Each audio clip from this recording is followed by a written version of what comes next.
Okay, before I contribute to the next part of the discussion, but it makes all the sense in the world in terms of timing. So without further ado, I'd like to introduce the children from the Mass Emphasis Children's History and Theater Company who are going to do a poem that we wrote about Assata 2 years ago when we started the campaign, but I'm getting ready to speak on.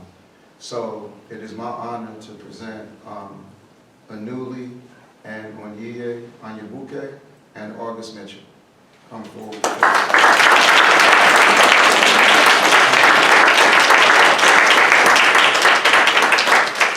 And the name of the poem is She's a Liberator. Right. She's a liberator because she refuses to accept the cycle of exploitation and oppression, nor is she intimidated by her enemy's wicked aggression. She's a liberator because of her never-ending commitment to self-determination, whose frontline service is guided by discipline, humility, and dedication. She's a liberator because she works tirelessly and selflessly to get us organized, even though she realizes being successful will lead to her being harassed and demonized. She's a liberator because she's always calm, never yielding to panic or confusion. Even when targeted by imperialist propaganda, which always leads to chill pollution. She's a liberator because a long time ago, she learned by the caged bird sayings. For that reason, she broke out of the enemy's prison cell, and today in revolutionary Cuba. Her fighting spirit resembles a peacock, soaring throughout the air, flapping her beautiful wings. She's a liberator because she's not the least bit fazed by the enemy, labeling her a terrorist and placing a bounty on her head.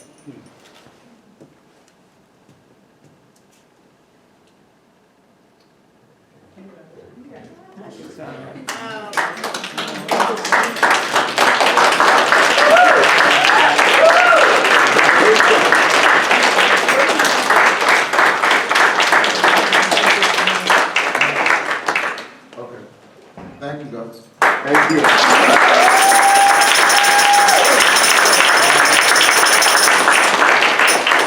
Anuli is 9. Anuli is 12. 11. Onyiye is 9. And August is 13.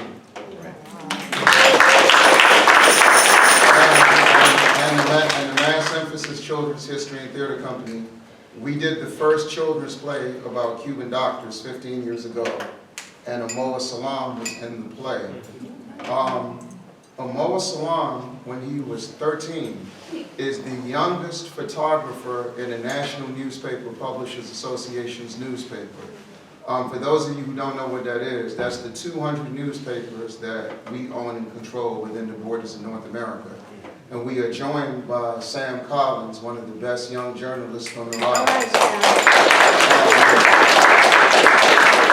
13 years ago, for those of you who are familiar with the hip-hop group Dead Prez, Mutulu Olubale and I, affectionately known as M1, produced 3 albums of music called The Battle Cry for Cuba and Zimbabwe, where we got artists from all over the world to lend their voice to the fight to lift sanctions on Zimbabwe and the blockade of Cuba. We had a performance at my alma mater, Abraham Lincoln Junior High School, class of '84, me, and Amoa was there, and he took pictures, and his pictures were published in the Bayview newspaper, which is out of San Francisco. So, in relationship, the question one more time. I don't want to talk about it. What effect has Assata Shakur had on you personally, be it in your career, your political activity, coming to consciousness, or your personal life? Oh, well, very simple. When you embrace your historical responsibility to struggle for our people, you are one with the African fighting spirit. And when you are one with the African fighting spirit, it gives you the opportunity to work with those who you knew and those who you may not have known but you're inspired by. But what it does is, as part of the decolonization process, you make a declaration you are not intimidated by your history, only inspired by your history. Right. If we're intimidated by the people we admire, we're not going to move beyond them. Kwame Ture, who I'm using as a backdrop since it's the Kwame Ture Society doing this tonight, I had the honor of working with Brother Kwame the last 8 years of his life. My father is the co-founder of the Black Panther Party in London, and he started working with Kwame in 1967. Osajifo, Dr. Kwame Nkrumah paired them both together. But he said to me when he was about to transition, I was just joking around. He had just had his final tribute to the Student Nonviolent Coordinator Committee organized, and I said, so I got to do more than you? And he said, if you don't, I didn't do my job. So at that particular point, I recognize now that doesn't mean I'm going to have his visibility, have his popularity, have his admiration, but in terms of assignments, in terms of projects, in terms of contributions, history obligates me to do that. In relationship to Assata, this is my 30th year of doing Cuba work on children's plays, all type of projects as we're mentioning. Oh, and for those of you, that's our gift to you tonight. battlecubazim.wordpress.com. You'll get 3 albums of music, over 100 songs. That's your gift. We don't sell. So anyway, a few years ago, the Biden administration put Cuba on or reaffirmed that Cuba deserved to be on the State Department's list of nations that they accuse of state-sponsored terrorism. And for those of you who know Cuba's history, sending medical brigades to Africa, the first one in Algeria in 1962, being in Liberia till Ebola was defeated, when the Millennium Fund was created, offering to send 4,000 of their best HIV/AIDS specialists. We knew how outlandish that was, but when imperialism attacks you in a nonsensical manner, it's a challenge to your resolve, our individual resolve, but our collective resolve. But we were looking strategically and tactically because sometimes we can be ideologically clear, but methodologically and strategically stagnant, because many will never execute the ideas that they so eloquently articulate. So we said, how can we talk about getting Cuba off this list, and Assata Shakur's issue has been neglected? And we went back and studied Frantz Fanon, who turns 100 this year also. Wow. If you look at his book, Toward the African Revolution, the last chapter is Lumumba's death, Could We Have Done Otherwise? And we recognize that the Congressional Black Caucus supported the extradition of Assata Shakur 21 years ago. And when confronted by our community, they said they didn't know that Joanne Chesimard and Assata Shakur was the same person. Attorney Taifa remembers that, which is the equivalent of saying you don't know Muhammad Ali and Cassius Clay are the same person, and Kwame Ture and Stokely Carmichael are the same person. But at the same time, we did not challenge them at all. And then Barack Obama, collectively speaking, we were there with you, that's why, and then President Obama, when he was the president, he upped the bounty on Assata from $1 million to $2 million, proving to you that some of the propagators of black excellence are allergic to African resistance. But, so we said the time has come to go ahead and merge a project dealing with Assata so that all the citizens of Wakanda who occasionally visit Zamunda, all of the fans of Tupac Shakur, her godson, they could be part of the campaign. And the campaign had a threefold objective: to get Assata off the terrorist list, to get the $2 million bounty off her head, and to get Cuba off the state-sponsored list. Some were judgmental, some were presumptuous, but when they saw the press conference that we had, and they saw the Venezuelan government show up, when they saw CARICOM show up, when they saw the city council at large, the Honorable Calvin Hawkins show up, when they saw Charles Barron show up, when they saw the Grammy-nominated artist Maimouna Youssef show up, it let them know that in terms of climate, because as organizers, the only climate we're interested in is the social climate. So when they saw that response to what we put out there, it let them know that, and sometimes you have to do that. So once again, using Kwame Ture as a backdrop, at that press conference, we let it be known. We feel the same way the Student Nonviolent Coordinating Committee felt when they went before the who's who of the anti-war movement, and when they asked what were they going to do about Vietnam. Remember, they were the first ones to come out against the Vietnam War. But they said, we're going to smash the draft. So it wasn't just about getting Assata Shakur off the terrorist list, because Nelson Mandela, imperialism's favorite African liberation fighter, was on that terrorist list as well. So it wasn't about that, but it was to send a statement to young people that if you dare to walk in Assata's shoes, it's okay. And these are the type of things that come with the territory. And as far as President Obama goes, he would only wish that his daughters would be half the woman that Assata Shakur was to us.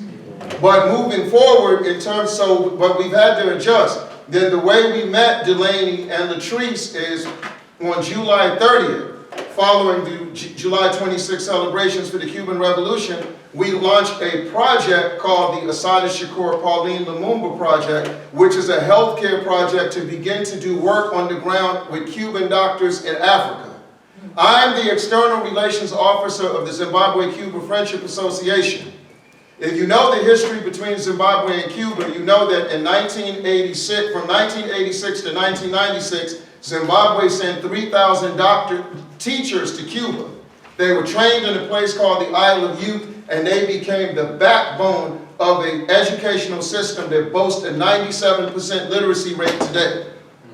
And that's important because we joke around sometimes and we mean no harm. We say when people give a Marxist-Leninist interpretation of Cuban-African relations, they only talk about Madiba, Nelson Mandela, and then they talk about the MPLA in Angola. They don't mention Thomas Sankara, the first African to get the Jose Marti Award, Cuba's highest honor in '84. In '85, Robert Mugabe gets it. And so it was Osagie for Dr. Kwame Nkrumah, the first head of state to recognize the triumph of the Cuban Revolution. Gamal Abdel Nasser, 24 hours later, doing the same thing. So this gave us a chance to really show from a Pan-African standpoint, and so we pivoted. So right now, we are calling on artists all over the world, musicians.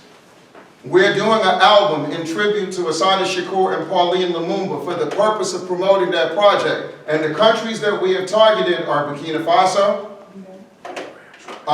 Nigeria, Zimbabwe, Ghana, Liberia, Sierra Leone, just to get started, so that we can begin to help and Guinea-Bissau. And the son of the Black Power and Pan-African icon, Mukasa Dada, Dr. Abeku Dada, just went to Guinea-Bissau for 1 month, and he worked with the Cuban doctors on the ground the whole month of August.